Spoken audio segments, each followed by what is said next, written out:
Welcome to episode 87 of the Forward from 50 podcast, where we interview people over 50 who are pursuing new direction for their lives. It's an opportunity for men and women to tell their stories, their way, and in their own words. I'm Greg Gerber, the founder of Forward from 50, and your host for today's show. Today I'm interviewing a man from Colorado who almost lost his life a few years before turning 50, and it caused his life to go in a completely different direction since then. Jason Dennen loved to go skydiving. The excitement of jumping out of a plane and feeling the wind on his face as he floated to Earth created an adrenaline rush that was hard to beat. In June 2018, with 3.5 years of experience behind him, Jason was making one of several jumps that day.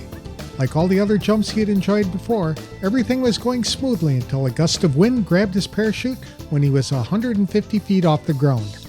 As soon as he realized he would crash, Jason knew his life was going to change forever. The wind pushed him forward into a wire fence, which quickly gave way. But the metal aircraft hangar building 10 feet behind the fence wasn't so flexible. Jason slammed into the side, traveling about 30 miles per hour. The impact shattered 11 ribs and broke 10 other bones, then shifted the pericardial sac which held his heart in place to the right side of his chest. 3 other major organs were also damaged. He survived the trip to the hospital, where Jason spent 8 days in a coma. When he emerged, he was told he might never do many of the things he loved to do again. Yet, on the first anniversary of his accident, Jason ran a triathlon. Today, he continues to work in the financial services industry, but he also does public speaking and wrote a book about his experience. To tell us more about how his life changed and what it means for him as he turns 50 next year, please welcome Jason Dennen to the show. Thanks for joining me today, Jason. I really appreciate your time. You have such an incredible story to share with people about overcoming a great deal of adversity. Why don't you tell my audience what happened to you a few years ago that really changed your life? Sure. First, thanks for having me on, Greg. I appreciate it. Yeah, it was a major life-changing day. I woke up that day, went for a trail run. It was a Saturday, so it was a normal day. Then I head over to the airport, and a few years prior to what I'm about to describe is I started as a skydiver. So I had about 3.5 years of experience in skydiving. So it was an ordinary weekend event. It wasn't anything special, any kind of special weekend. And it was the third jump of the day. So I had 2 successful jumps, and I'm coming in for a landing on the third jump of the day, and I'm about 150 feet off the ground. Everything's going as normal, just like I'd landed on that field hundreds of times before. And then as I'm coming in for a landing, suddenly a huge gust of wind hits me from behind and picks me up and slams me forward. So I'm shaken up. And so you're shaking and you get your wits together and say, okay, so from 150 feet, it's about 5 seconds before I'm going to land. I'm looking around and obviously I'm going much faster forward than I was before, because ordinarily you're going between about 20 and 25 miles an hour in forward speed as you're landing. So it hits me from behind. I'm going much faster.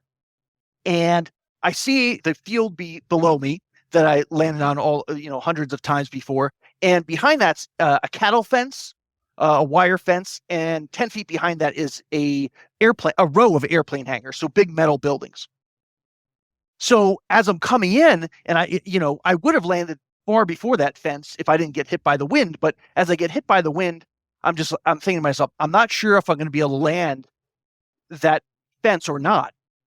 And with 5 seconds to go, when you're about 150 feet off the ground, what you don't want to do is to try to turn.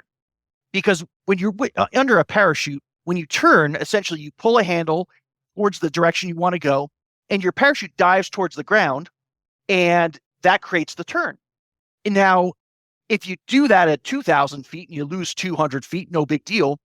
If you're at 150 feet and you try to turn, and you lose 200 feet, well, you just hit the ground going highway speed. So we're talking about 40, 50 miles an hour, because it greatly increases your speed when you dive towards the ground. So that is one of the number one reasons why skydivers pass away is something called low turns, because they increase their speed, they hit the ground, they make a mistake. So the first thing that goes through my head is, do not turn.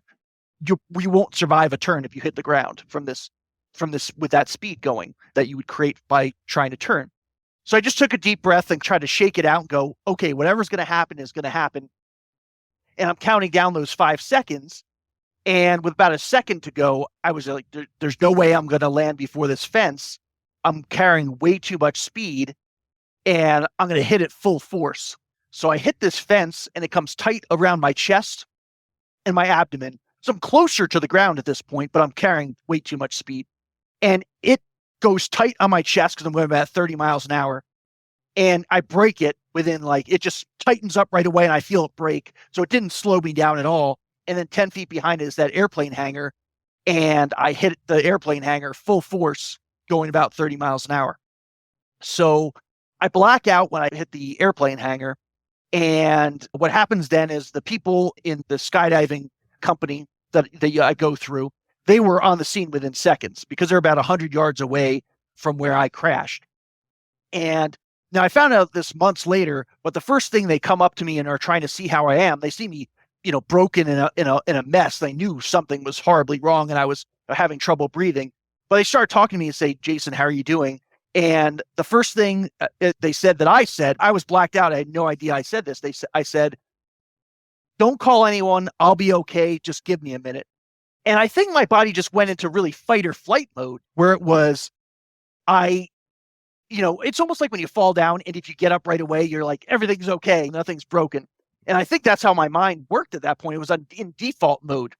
And so there was no way I was getting up with all the injuries I had, but it was my mind went into fight or flight mode to you're fighting for your life right now. They called the ambulance and 911. A helicopter came and picked me up, Flight for Life helicopter, and brought me 50 miles away to the nearest level 1 trauma center that takes care of kind of the worst accidents. And yeah, from there, the journey goes on, but I go into a coma and I hit so hard on the left side. The big injury was, so I hit on the left side, 10 of my 12 ribs break on the left side, impact my heart, and my heart shoots out of what normally sits called the pericardial sac. It breaks out of that sac, ends up on the right side of my chest, is twisted up. So that's what almost killed me. But besides that, 20 broken bones, 3 other organs that they had to fix. That's incredible. So you were not okay when you... I was going to be okay for a long time after hitting that. But yeah, I guess I went into default mode. I didn't have to think about it. I programmed myself over years of doing things like climbing, triathlon, that, something you might not be in a good place. You're in an accident, you're in a bad storm, you're in a near death experience type of situation where if you make a mistake, you might die, that you go into the mode of, I'm going to survive. I'm going to figure out how to get through this. And that's where my body went and my mind went when I went into the accident. Even though I really was blacked out and couldn't think for myself, it was just the body went to reaction mode. That's an incredible story. Was that wind shear that caused that problem, that sudden gust? Yeah, it was huge gusts all the mountains. And it happens sometimes. So where the skydiving school is, it's really close to basically the beginning of the mountains. When you see in the United States where the mountains start, that's where it starts. You'll get crazy winds all the time off of those mountains. So there'll be times when you're landing and the wind will switch multiple times. So you're always trying to land into the wind because it slows you down and gives you a softer landing. There are times, normally it's almost like a normal day where all of a sudden it'll just start spinning because you have this arrow that you follow, which tells you which is where to go into the wind. And you'll see it just spinning in circles. And you're looking like, all right, I'm not sure which way I'm going to have to land. And you have to figure that out. And sometimes you land into the wind, sometimes it's a crosswind, and you have to just deal with the situation you're going into. But so it's not uncommon in Colorado in the Front Range, right along those mountains, that we have crazy wind gusts all the time. That's still incredible. I mean, I'm a former emergency medical technician, and to know that you had broken, 10 of your ribs? 10 of your 12 ribs? 11. So 10 on the left side and then 1 on the right side broke as well. Yeah. Thanks for doing what you do, because if it's not somebody like you that's coming on the scene, I wouldn't have lived. Because one of the things that the doctor said was that everyone played their role during that rescue, from the people that showed up on 911 that came on the scene, to the helicopter pilots that brought me there, to the doctor. And they said, if anyone had to move me in an awkward way, my heart could have disconnected and I would have died instantly. Because one of the things the doctor said was that we don't ever see someone come in with an injury like you with your heart, because when your heart moves all the way across your chest, generally it disconnects and it's fatal, and you don't make it from the accident scene. Because I guess the same kind of accidents happen with car accidents and things like that. It's just blunt force trauma to the chest. So the doctor couldn't figure out how I made it off the field or through the helicopter to make it to him alive. And what the doctor said is not only he had never done that surgery before, no doctor in that hospital had ever done that surgery before because they've never seen anybody come in alive with it. So it gives you a pause where, when you're the accident victim, you have nothing to compare it to, because it's just, you've never been through this before. Well, the doctor or the cardiologist or the cardiothoracic surgeon says, well, you shouldn't be alive and we can't figure out how it is. That's when it really sinks in as how serious it is, because you're like, this guy sees these kind of accidents all the time, especially in Colorado where you have, all kinds of adventures and extreme sports and things like that, where they see all kinds of accidents. When they say, you're like, it really sinks in. You're like, wow, how lucky you are to really be alive. That's incredible, because you think of the major blood vessels going into the heart alone. They're only a couple of inches wide usually, or long. And it went all the way across your chest into a different cavity. And just incredible that you were able to survive that. Were you married at the time? No, luckily that person would, if I was married, they would have been horrified by what happened. So no, I wasn't married at the time. But someone was looking out for me. The good Lord above looking down at me, and then had something for me to do more than I was doing at that point. So he saved me and let me live on to do other things in his work. Because it was really so lucky. Unusual, were you written up in medical journals as a result? They said to my parents that the doctor was going to write it in some medical journal or something. I never followed up on that, because I've been through normal surgeries before, post-accident, where you go to the doctor, you know what's about to happen. You could ask questions. You know what the recovery period is, and you wake up after the surgery and you're really with it. In a situation like this, and these were my first surgeries when I went into this accident, there's no asking questions. I was blacked out on the surgery table or the operating room.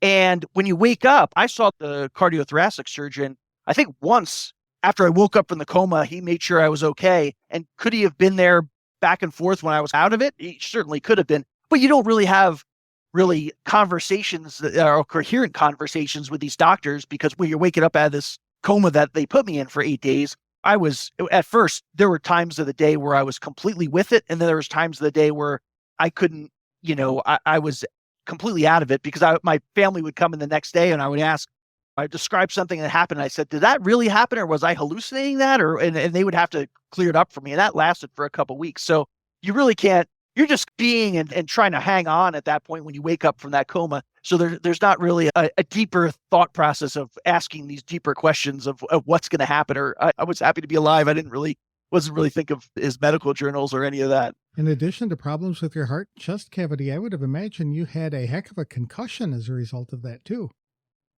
I did have a concussion. I think what happened was when I hit, the main part was when I hit my ribs, and then I probably had almost like a football injury where they had whiplashes against the ground when someone gets tackled. And I think that's probably what happened, because if I hit head first, I think I would have had much worse head injury. So they did say I had a concussion, but I guess no worse than, any kind of football concussion I may have previously had. But by the time I woke up, I really didn't notice it. I was also on a ton of medication. I didn't remember headaches or anything like that. Could I have had one? I guess certainly, but yeah, no permanent death. That's one thing when I woke up that my family said, they already knew. They said, you don't have any permanent brain injury of any type other. You had a concussion, which is a brain injury of some sort, and you don't have spinal damage. So pretty early on, they said that to me. So they knew that before I even came out of the coma. I think they probably had to say that to me 4 or 5 times, because it slipped my mind with when I woke up and whatever I was on medication wise. But they couldn't figure that either. How I didn't have any spine damage or spinal damage when I hit that. They said, that's another miracle. We can't imagine you not having it. Yeah, absolutely. How did you get attracted, or what attracted you to skydiving in the first place? Yeah. The challenge. I think a lot of things that I do start with a question of, you see someone doing something that, could have been triathlon, also with climbing mountains and skydiving, is that you see something and you wonder if you have the ability to do that, because there's a huge difference between someone saying, yeah, I'll go skydiving and I can do that, and actually executing it. Because, when you're going, flying towards Earth or falling towards Earth, there's a lot of things you have to do in that process to safely get to Earth. Deploy your parachute, fly the parachute, make sure you're not doing anything that's going to cause, massive injuries. So it's a question, I saw it and I would take my bike, I would ride past the airport. I'd been doing it for years. And then finally I was looking out one day, you'd see the parachutes in the air. I was like, I wonder if I could do that. And it was a question. I was like, do I think I could do that? And I wanted to put myself to the test to see if I could. I also used it as a bit of avoidance as well, because at the time when I got into skydiving, I was working a ton of hours and I got a promotion, and little did I know it was going to turn into 12 to 14 hours days. And I wasn't really happy at the time because I was just like a ball of stress. And you would think skydiving is the wrong answer because it's going to create more stress. And at first it did. When you're training for skydiving, I was scared to death. It's, I think, the one misconception people have about skydivers. You're not scared. That allows you to do that. I'm like, no, I was so scared every time when I was going up there. And it takes a long time to get over that because it becomes your new normal. So at first I was just like, maybe this is the wrong thing to pick. If I was going to jump on Saturday in the training period, on Thursday, my palms would start to sweat. And then it would just wouldn't stop until after the skydive and I was safely on the ground. So yeah, it was a bit of avoidance because one of the things with skydiving, I would say when you're at the airport, the only thing that exists is the skydiving you're doing. So it takes you out of whatever you're going through. There's no past, there's no future, because if you don't land this, there is no future. And it allowed me to escape that pressure-packed situation at work while you're doing it. So I'm not saying that's the most healthy thing, avoidance, but it got me through quite a time. But yeah, because you're really just in the moment. And I think that's the beauty of skydiving and other things as well, that you're not worrying about anything but right now and living the present. Because I think a lot of times we don't live in the present enough. It's like an example of when you see two people in a room or at a restaurant where they're on their phones and not talking to each other. And you're like, you're not really there. You're in your own world, even though two people are at the same table at a restaurant. It always seems odd to me. You can't live like that all the time in the moment, but I think that's something that translates into normal everyday life that I think is a lesson you need to do. Be present in your communications with people. How many times are you talking to someone else and you're thinking about three other things and not, having someone repeat something 3 or 4 times because you really weren't paying attention, even though you're in the room with them. So, and I'm not saying I'm not guilty of that sometimes, but I think it turns you into, be present in what you're doing with that person. Make that person feel like you want to talk to them and you're paying attention to what you're talking to them. So yeah, being the present is, I think, one of the lessons from skydiving I learned for sure. One of the greatest tragedies today, I think, is to go to a restaurant and see a family sitting around a table, each person on their own cell phone, doing their own thing without taking the opportunity to get to know each other and to just share stories. It is sad. So it's nice that you had developed that awareness of being in the presence through skydiving, or did you always have it? I think in some aspects of life I did, and in other aspects of life maybe less. And I think after the accident, I, took note of that I needed to be better about that. So I think things that I choose to endeavors whether it was mountain climbing or triathlon, things like that, are very in the moment things. And I didn't realize for a long time that I was picking things that you had to be very in the moment and present to participate in these activities. And after a while, I was like, why did I pick all these things when I'm thinking of it? You're all in the moment in all these things. You didn't realize when you were picking it, that's what it was, but that's what it really is that attracts you to it. And, after the accident, I said, you do a whole life assessment of, how can you be better? What are the things that are missing in life? And one of the things I was like, sometimes I'll be there at work or something like that, and I'm not giving the person who's sitting right next to me talking the full attention that they deserve when they're talking to me, because I'm so stressed out, I'm thinking of 50 other things. And so I was like, you have to get better at shutting out those other things and being with that person that you're with, who's speaking to you, and not getting yourself pulled in all these other directions. So I think it's certainly something that you have to create it and make a habit out of it. That it's like, how do you do it? You do it once and then you do it twice and you keep on doing it. And when your mind goes and gets tugged in these directions, go back to where you're supposed to be and block that out. So I think that's one of the things I certainly got better at in other aspects of my life, outside of skydiving and outside of those other activities. So I think I did a better job of moving it into other aspects of my life for sure. I know women do skydiving as well, but for men, it is typically what you said. Do I have what it takes to jump out of an airplane? Yeah, it's got to be that mental thing where you're testing yourself. And do you regret doing that for skydiving? No, I don't. No, I So wouldn't. I think everyone has their own opinion. That's completely fine. Some people say that's just a waste of time jumping out of the plane. You're putting yourself at undue risk. And what do you get out of it? You're getting these little thrills, and is it really worth it? And what my answer to that is, you don't understand. You're looking from the outside as someone Mhm. who's never went skydiving before and doesn't understand. It's really not about that little thrill, because if it's a little about that adrenaline rush, which at first is super high, you're like, I'm shaking from the adrenaline rush. But at that, little by little, that goes away. Not completely, but it's nowhere near the first 10 or 12 jumps. So if you were just in it for that adrenaline rush, you would stop after 12 jumps because you're like, I'm not getting that high that I was before. It's really much different. It's like the places you go in your mind from jumping out of that airplane to landing on that plane is what it's all about. Because it's much more of a challenge, because also, I think people think you just follow the airplane and you pull your parachute and you land. No, there's a lot more to it. There's, just as far as skill wise, there's lots of skills. You could fly belly down, you could fly feet down, head down. You could do wingsuiting, which people see all the time and are super familiar with. So those are skills you learn.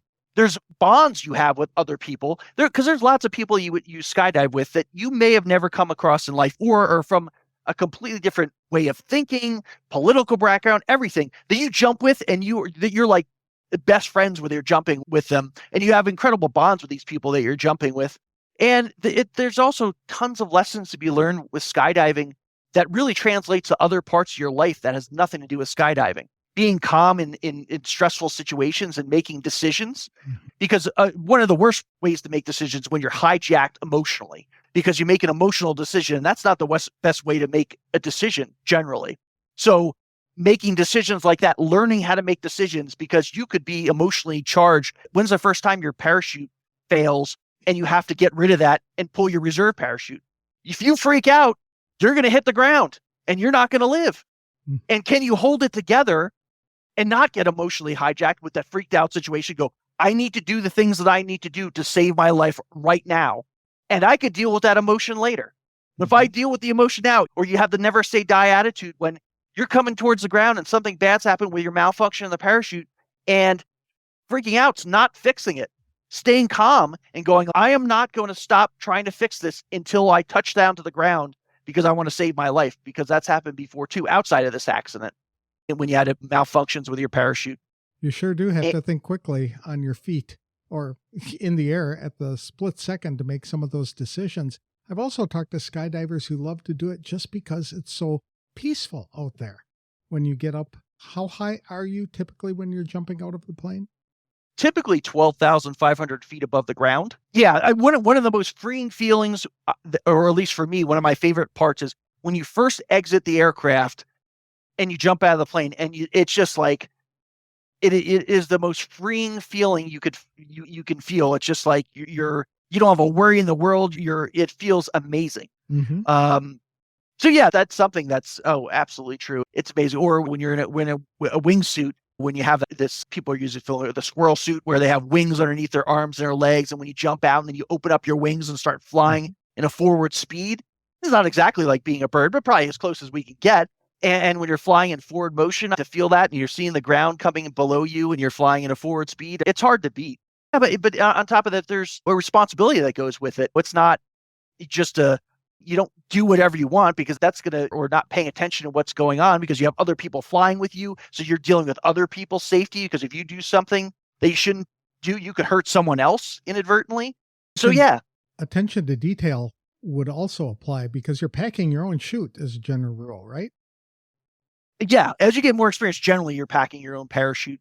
And I think the learning process is you just humbling yourself, because I've been to classes, or the class that I had when you started skydiving, and there was 3 of us, and I was the only one that actually wound up getting my skydiving license. But I noticed this, one of the fellows that I jumped with, he was in I know everything, and he wasn't a skydiver. And it's like people sometimes that are successful in other parts of their lives come into skydiving or anything else and think, I'm going to be automatically successful in this just because I was successful in another part of my life. It's like, no, you need to humble yourself and realize you don't know anything.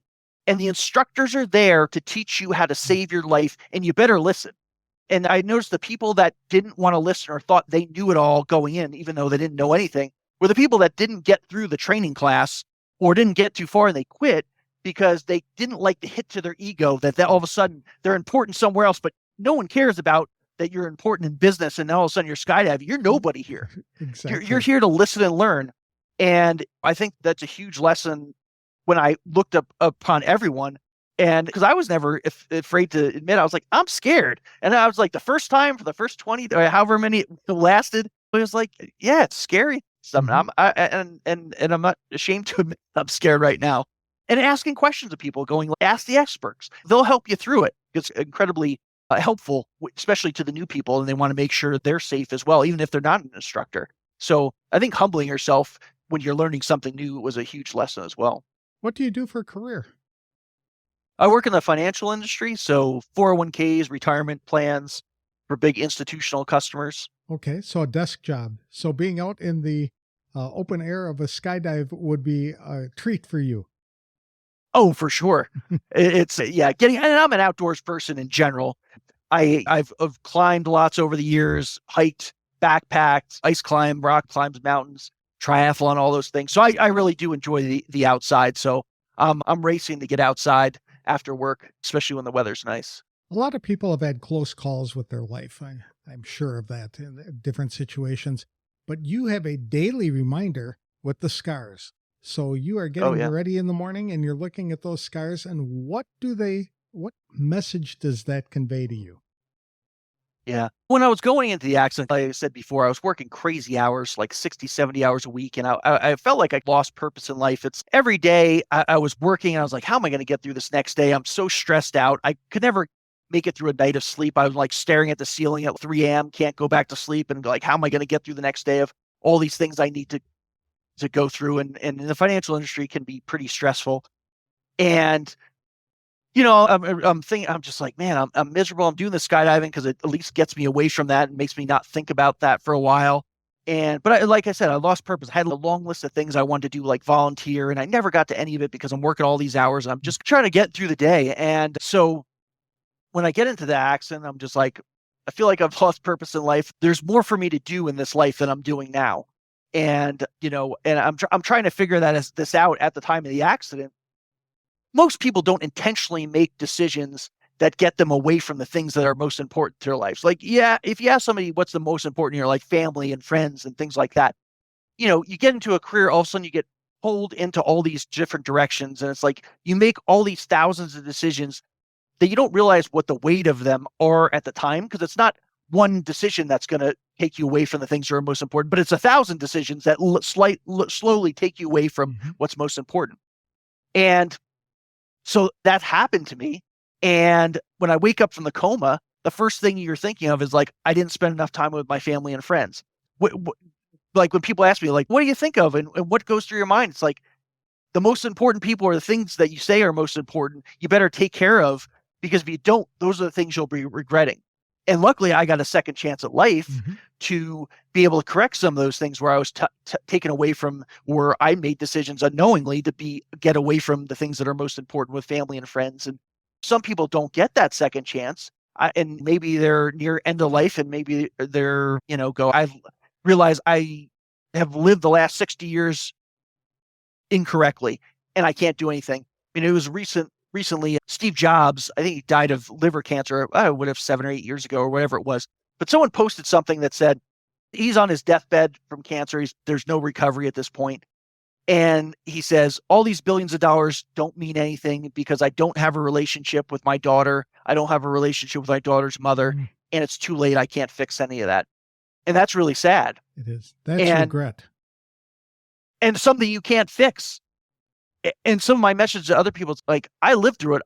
I know what you regret the most. I don't want you to be in that situation because you might not be able to fix it. I was lucky enough to be able to fix it. And that's one of my messages. But yeah, every day. So there's always going to be situations in your life where you're tugged in different directions, right? And when I say the scar, when I get dressed every morning, so the scar goes from my clavicle all the way to below my belly button, where they cut me open and sawed my sternum and had to put it back. And I had 3 other organs besides the heart that they fixed.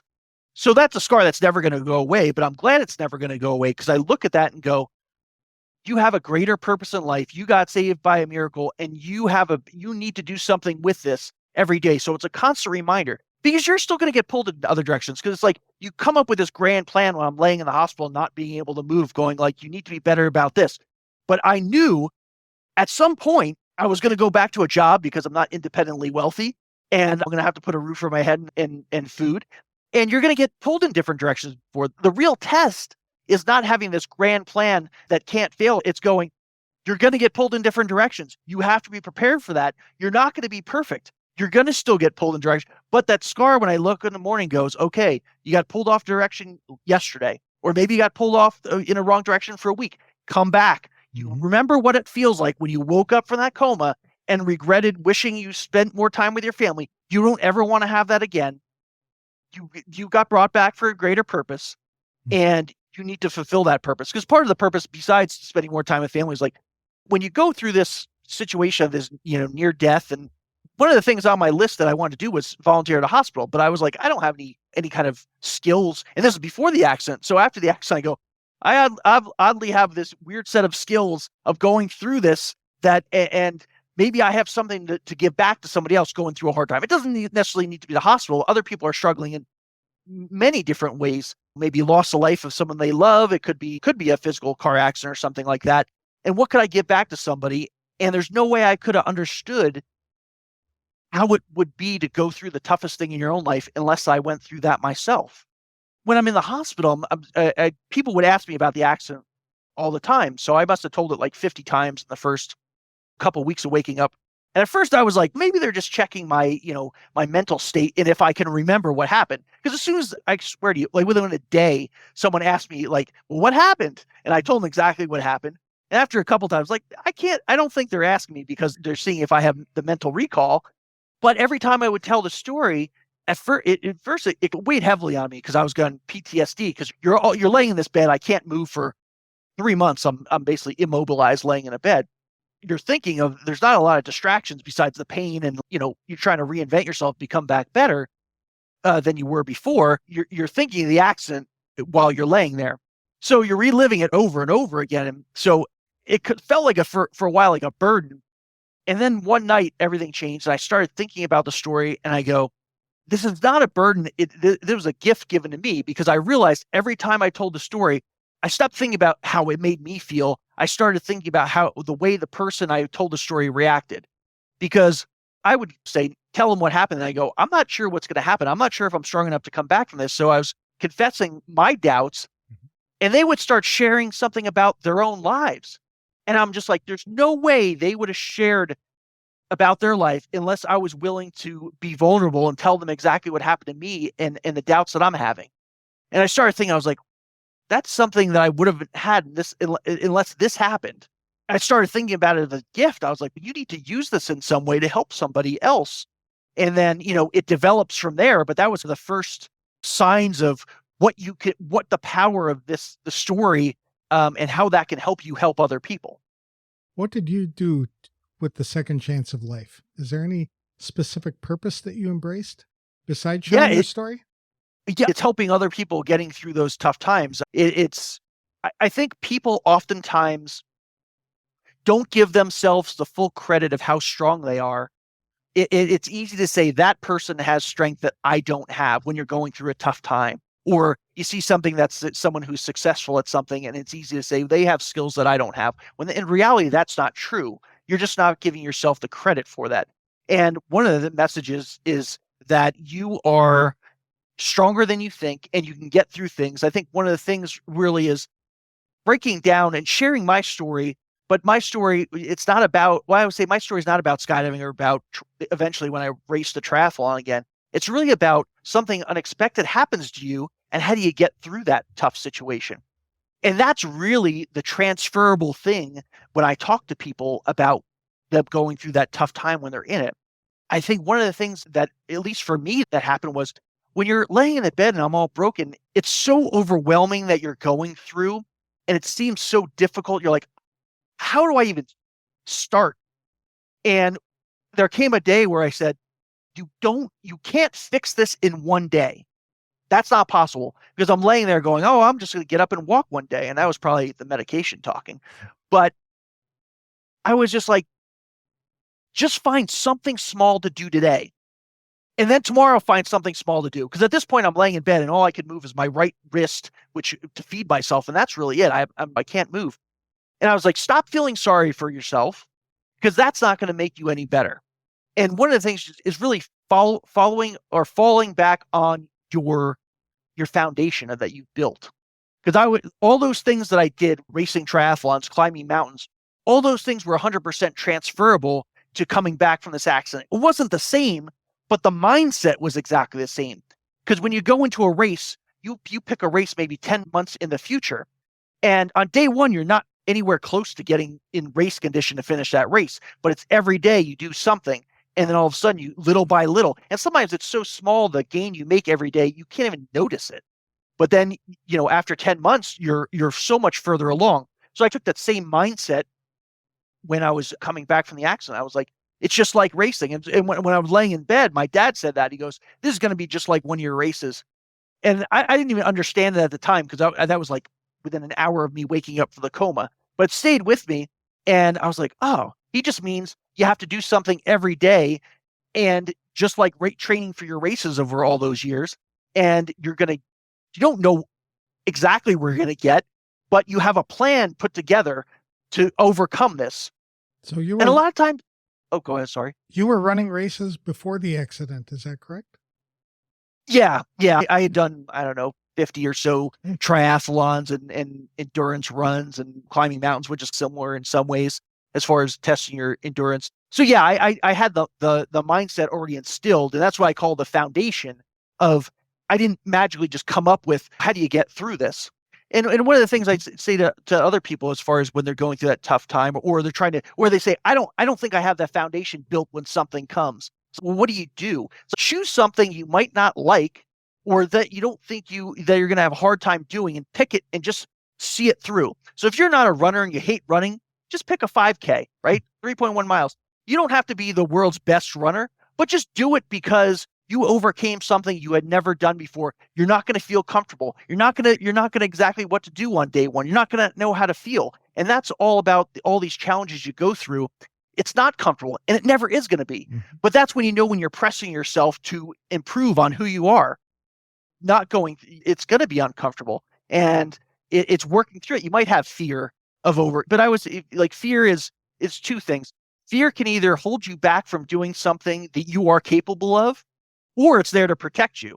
And sometimes it's hard to figure out which one of those two things is. Like jumping out of a plane. Is that fear that's protecting me and this is a bad idea, I shouldn't be jumping out of this plane? Or is that the fear holding me back saying, I'm capable of this, but I'm too scared to overcome it? And then that's the uncomfortable feeling you have to come through. And when you do that enough times and then you take on a new challenge, you understand what it's going to feel like of not being comfortable or not being confident and going, I'm not sure that I'm going to get to my end goal, but that's the turn on of going through a new thing. It's you don't know what the end is. You don't know if you're capable of it. And that was the whole going through the comeback of coming back from being injured. It's like they told me I wasn't going to run again. They told me that I couldn't do all these things. They're like tempering my expectations. And I said, they're not invested in what I'm doing, meaning it's so easy for someone else to say words that don't affect them and say, put limits on you. Mm-hmm. And one of the things I said is, I'm not going to allow them to limit me or my mindset. I'll figure out where the end point is. If I don't give it 100% in my recovery for years, and I've been doing it for years, it's like, I'm never going to find what the end part is, what the failure place is. But if I let them defeat me or give failure a voice now, I'll never get close to where I want to be. And I was like, I'll determine what my limits are, and I'm going to find them. And I might not be happy. It might not be exactly where I want to be, but I'll find them. I'm not going to allow someone else to control me. So I think that's a lot of people doubted me or doubted people in everyday life. It's like they throw words around like it's, you're not going to be able to do this. You're not going to be able to do that. And it's based on what? Because they do thousands of surgeries. There's the top 1% of recovery, the low 1% of recovery. And then there's the most people in the middle. Looking at, a doctor spends 5 minutes with you 3 times and they think they can figure out what you're capable of doing. And I was like, I'm not going to listen to that. There's so many people over 50 who have that same problem. They are told what their limitations are, especially you're too old to do that kind of thing. And many people accept that and live a life of regret. Other people say, no, here, watch me. I'm going to do it. Or I'm going to fail while I do it, but at least I'm going to know that I couldn't do it rather than have somebody tell me I could. Yeah. Doctors are amazing, but they don't know everything 100%. I think, or at least, growing up, you just, you have this certain esteem and for doctors, which they're incredible people. I know plenty of doctors, and they saved my life, but their prediction of what is possible is not necessarily accurate. If they tell you you're not going to walk and you decide not to try to walk again, you know what? They are 100% accurate, but not because you let them tell you what your prognosis was going to be. And, you have to figure that out for yourself. Mindset is so much more than your physically what you're capable of, meaning your mind will lead you to where you can get to. It's more mental than physical. You can will yourself to do things that people didn't think were possible, but you have to get there mentally. When I was in my worst state, I said, I only can move my hand, but if I get my mind in the right place, it'll lead the rest of my body when I am healed enough to start putting weight on my legs or having the casts off my arm or anything else. And that was 100% true. It was a mentality and how you train your mind to get through the day. So having a strong will is 100% important and building that up. I'm sure that this whole experience was one of the most expensive things you've done in your life, recovering from the hospital. And a lot of people are overcome with these massive medical bills when they experience anything like that. It might be a stroke or a heart attack or whatever the case might be. Were you impacted by that at all? One thing I always say is you don't know how good your insurance is until you actually need it, and it's too late at that point. I was extremely lucky that my insurance covered a ton, and you go through weird situations with the insurance because when you're in the hospital that long, they never let you feel comfortable. You're always on edge that they're going to kick you out of the hospital. And I was in 4 different hospitals. So you're laying there and all of a sudden it's one day you're staying there and all of a sudden you hear a rumor of, oh, they need to move you to the next hospital. You're like, when's that going to be? Like, oh, within 24 hours. Like, what do you mean 20? I don't even know where I'm going. And then, when I was in the last hospital, the rehab hospital, they would the therapists, because they honestly didn't know when you were going to get discharged, and they are beholden to the insurance company approving you every single week. They would say, we don't know if you're going to be here for a week or 5 weeks or what it's going to be. So there is stress involved because you're like, I'm trying to fix my body, but I have no control over the insurance and what decisions they're going to make, which it adds stress that doesn't need to be added. The one thing I learned along the way because I would build great relationships with all the people in the hospital, and they would tell me things. Like one of the things they said in the last hospital I'm doing this therapy, they say, you need to, this is how you stay in the hospital. You show progress every single week and they're more likely to approve you. Not definitely, but more likely to approve you. And in my mind, I want to progress anyway, but I'm like, okay, my job is to progress every week because that's what I can control. I can't control the insurance company's decision to keep me an extra week or not, but I can control getting better every day. And that's the way I looked at it. Control what you can control. Everything else, it's whatever's going to happen, it's beyond your control. So you want to try to keep that as not that stress in your life because you're already stressed out. But the insurance company, in terms of battling them to pay things, I spent months. Every Friday for 4 hours, I would be on the phone with a doctor, or well, not doctor's offices, the insurance company, because it's a mess how things get paid or don't get paid. And there were times in the hospital on the calls with the insurance companies, I'm like, you're supposed to pay this. I know this is a problem because you're not paying it. I was just like, believe me, I'm more stubborn than you are. You're paying this. And I'll keep calling you every single day until you pay it. Because what they're really wanting to do is you to give up and pay it yourself when you don't need to be paying these bills that you're supposed to be covered on. So it could be, and there are definitely times in the hospital where you're thinking to yourself, how much is this going to be on me? And am I ever going to be able to pay this off? And you don't know, and they won't tell you. And I think they designed it like that. But I was extremely lucky that the insurance company was good at paying the bills. It took battles. It took what it took. What's on your bucket list going forward? That's ever evolving. It's, it's looking at new challenges. One of the things, just Friday, my motorcycle got delivered. So it's, when I go back to mindset, I got that from a couple people, like, why are you doing this? Isn't this like, you've already gotten hurt in the skydiving accident? I'm like, one of the things that my nurses said in the last hospital I was in, so he had broken his back in a snowboarding accident years before. So he could identify with what I was going through because he had been through a major injury. He was like 4 months with being immobilized. And so we would talk each day. And he said to me one day, he said, "You're still young." And this happened when I was in my 40s. So I was 42 at the time, turned 43 in the hospital. And he said, "Don't stop taking chances. You're not going to be happy if you do that. You have to continue to live your life. You can't let this accident determine the rest of your life in a negative way." And that really sat with me because at first you are a little bit gun shy. I definitely had post-traumatic stress. I remember I would walk across the street with my crutches after I got out of the hospital. I was doing rehab, and you would hear a noise, a car noise. Not that they were going to hit you, but you would hear it out of the back of your mind, and the first thing you feel like this car is going to come and hit me, and I'm going to be right back in the hospital where I just battled 3.5 months to get out of. Or when I first started riding my bike. Riding your bike in Colorado could be pretty dangerous. We have a lot of cyclists. You ride when cars pass within 2 or 3 feet of you all the time and get used to that. But at first, when I was riding my bike, I would hear the car from behind, and you would like freaking out a little because you're thinking like that car's going to hit me and it could put me back in the hospital and ruin everything that just got fixed. So you had to get used to that. And as time went on, and I started climbing mountains again, and they said I was never going to do that. And there's risk in that. You're a sheet of ice for thousands of feet, and you start at midnight, and it's completely dark, and you can't even see the summit. And I had done that before the accident, but I was like, let me see if I can do this again. And that's a whole mental challenge to go, my body doesn't work quite as well as it did before. Can my mind also adapt to dealing with risk again? And so that the mental, I would say, was even harder than the physical part of climbing mountains again. But yeah, the motorcycle thing was like, you know what else is next? And it came up the same thing as skydiving in terms of, I'm not sure I can do this. It's a little bit scary. And you think back of that foundation you built. You're like, you're going to feel unsure of yourself. That's part of it.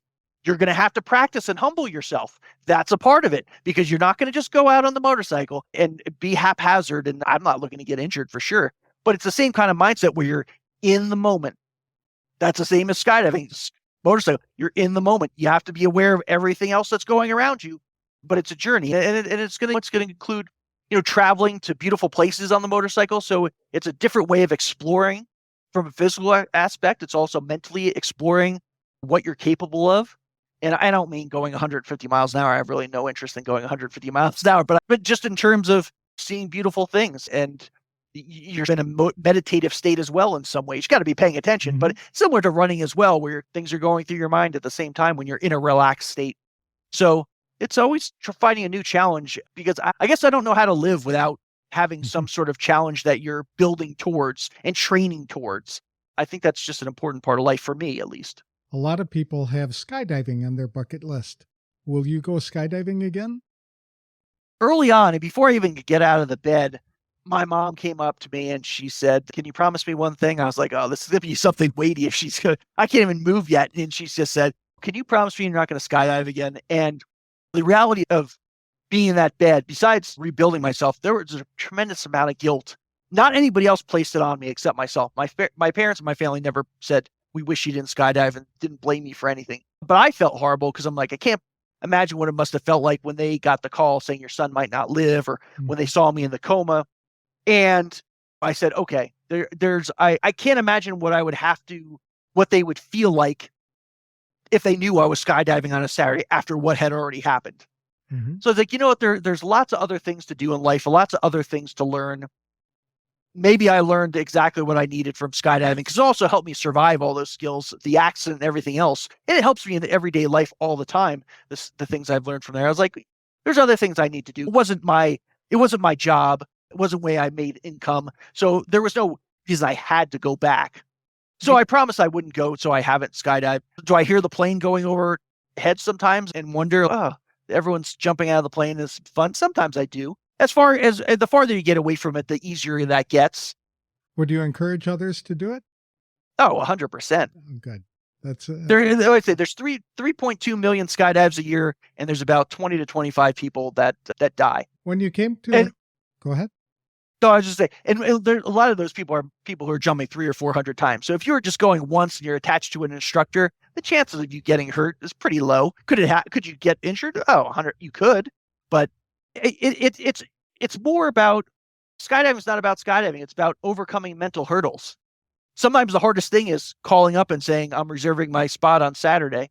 And for someone who's never skydived before, and get them your credit card and saying, all right, I'm going to do it. It could help you in other parts of your life that you had no idea would help. You had a near-death experience. Did that impact your faith at all or bring you any closer to God? I grew up in the church and I was been a Christian all my life. I think the things as far as what people think the coma is, my mind was active the whole time. It wasn't like darkness and nothing occurred. For me, it was constant nightmares that would come up. And they were all similar in that people were with me, they're unwilling to help me, and they were leaving me for dead. And I had to decide whether I wanted to live or not. And what came along with that is the guiding light was faith. And as far as like, these were temptations, the way I saw them, to allow yourself, because the easy way is to give up. No one would have known I was giving up. And the easy way is you don't have to deal with the pain. You don't have to see what's on the other side because it was unknown. Like I said, I blacked out when I hit that building. So I had no idea what was wrong with me as I'm battling through this coma. So, was I going to be paralyzed? Was there going to be permanent brain damage? Was I ever going to be anywhere close to where I was before from a physical or mental standpoint was unknown. So you had to make that I had to make that decision without knowing what the consequences were of this. And really, when I say those nightmares were temptations, like temptation to quit and take the easy way out. And I always say, you're not going to be tempted beyond what you can bear, and there'd be a way out. And that says it in the Bible. And the trials or difficult things you live through tend to sometimes become the best thing that ever happened to you, but they're also there to test your faith and develop your perseverance. I was guided the whole way by lessons I had learned way before that accident ever happened. And sometimes things you thought you've forgotten you hadn't forgotten, they became a part of you.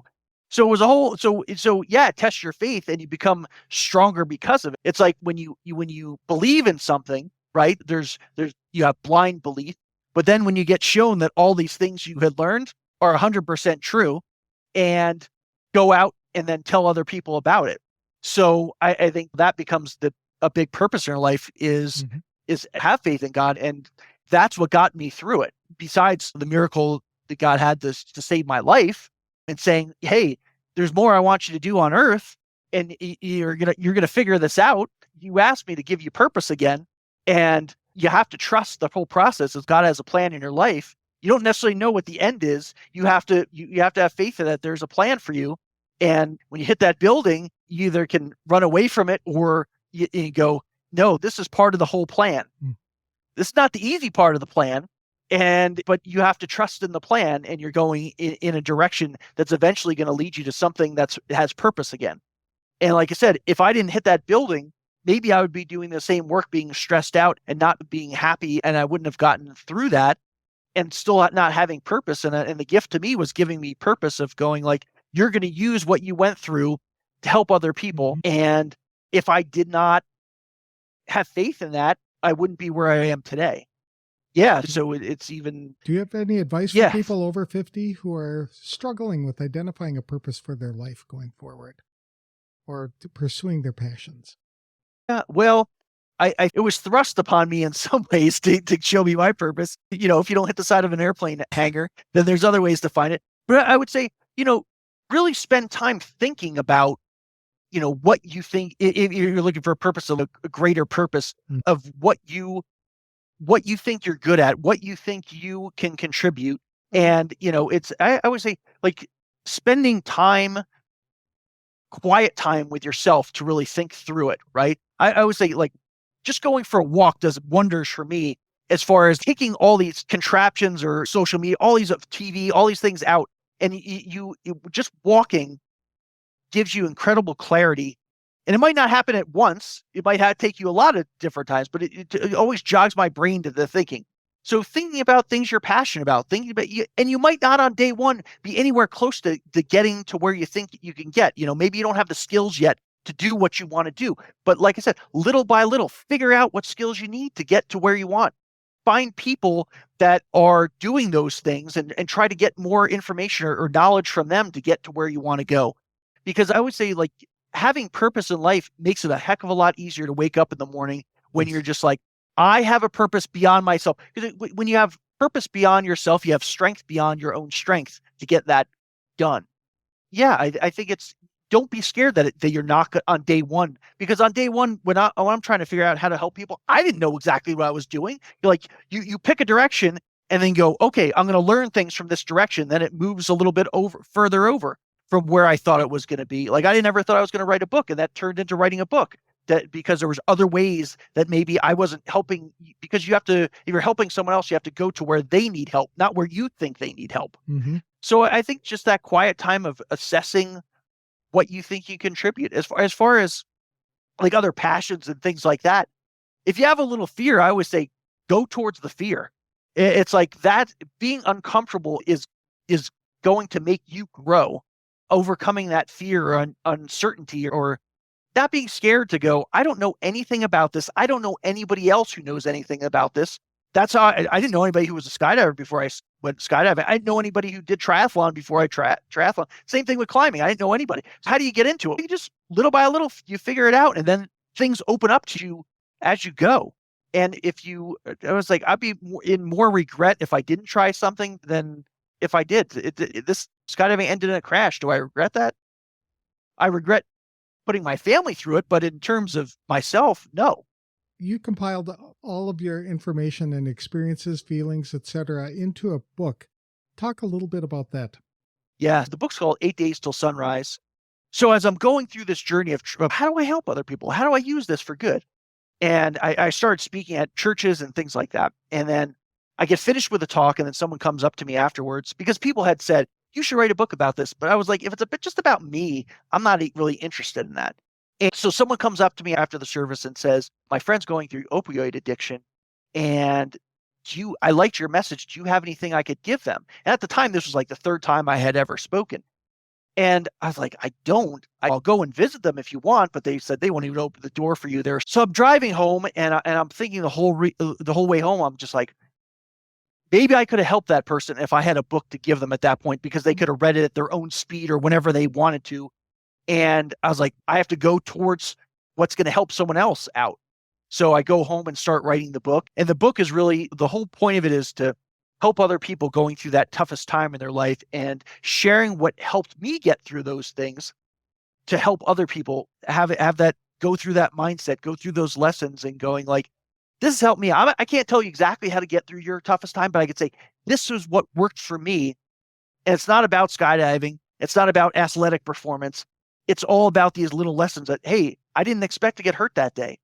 And how are we going to get out of this? And how are we going to get back to where we need to be or want to be? And that's what the really book's about. It's about helping other people, not about how to skydive. Because I'm just like, it could have just as easily been a car accident, or someone passed away in your life, or you have cancer. I would say we all got to a place that we didn't wish we were in different ways, but how we get back from that is all the same. Mm-hmm. We use all the same skills, all the same mindset. What's your book called, and where can people find it? Yeah, 8 Days Till Sunrise is the name of the book. And you can get it on my website, jasondennen.com, DENEN.com, or you can get it at all those other places, Amazon, BarnesandNoble.com, all those websites, I'll have it as well. Okay. But yeah, how can people connect with you if they'd like to get in touch with you? Sure, you can go through my website and get in contact with me. I do a lot of speaking engagements. Of course, we have the book, so that's jasondennen.com. Also, Instagram, post a lot of things, talks I've done, and different things that are going on. And that's JWD Boulder, the city of Boulder, BOULDER. You can connect with me there. But yeah, the website, or just email me, jasondennenthehealer@gmail.com is another way to get in contact with me directly. Super. Besides Instagram, are you involved in any other social media platforms? Yeah, I'm at Facebook, LinkedIn. You just search my name. Super. Thank you very much for sharing your story today, Jason. It's quite a journey you were on, and very inspirational how you bounced back. A lot of people would have given up. So thank you for setting the example of you aren't done yet. There's God put you on this earth for another reason, and you're working to get that out, and that's to help other people through their own difficult times. So I applaud you for that effort and wish you the best of luck. Thank you so much for having me on. I greatly appreciate it. What a story Jason Dennen has to tell. It's amazing that he lived through an accident like that, let alone is thriving today. Prior to the accident, Jason was working 70 to 80 hours per week. After his brush with death, he has reprioritized his life so that he can be more involved and present in the lives of people he loves. The accident taught him what was truly the most important things in his life. Jason wrote a book about his experience, which is titled 8 Days Till Sunrise. In it, he recalls what it felt like to be in a coma and then to come out of it with a renewed appreciation for life itself. He had a lot of time to think when Jason was immobilized for months of rehabilitation. After he was told he would never run again, Jason set out to prove his doctors wrong. He started regaining his strength by running, bicycling, and swimming until he could complete a triathlon on the anniversary of the accident. Today, Jason finds purpose to his life by helping people realize how much purpose their own lives can have on the people around them. He shows people how strong they really are. By sharing his own doubts and insecurities with others, he found people opening up to him about their own insecurities and self-imposed limitations. Rather than feel sorry for himself and thinking his life was over, Jason intentionally found something small to do each day. Over time, he built stamina to embrace what he knew would be real challenges. The process he used to train his mind and body to race again can be applied to any big challenges people face. They are unable to do a lot on day one, but after months of taking little steps and gradually doing more, people find they can do things they never imagined. Awakening from the coma proved to Jason that God saved him for a reason. Therefore, he needed to embrace that purpose and carry out what he perceived to be his second chance mission. You can read Jason's full story in his book, 8 Days Till Sunrise, which is available on Amazon and in other bookstores. People can connect with Jason through his website at www.jasondennen.com, by email at jasondennenthehealer@gmail.com, or on Instagram and Facebook. That's all I have for this week's show. If you'd like help in identifying a purpose for your life or to get help planning your next steps, I'm offering a complimentary brainstorming session to members of the Forward from 50 Facebook community. For details, connect with me on Facebook or visit www.forwardfrom50.com. I'll have another inspirational interview on the next episode of the Forward from 50 podcast. Thanks for listening, and if you like the show, please consider leaving a review wherever you download the episodes.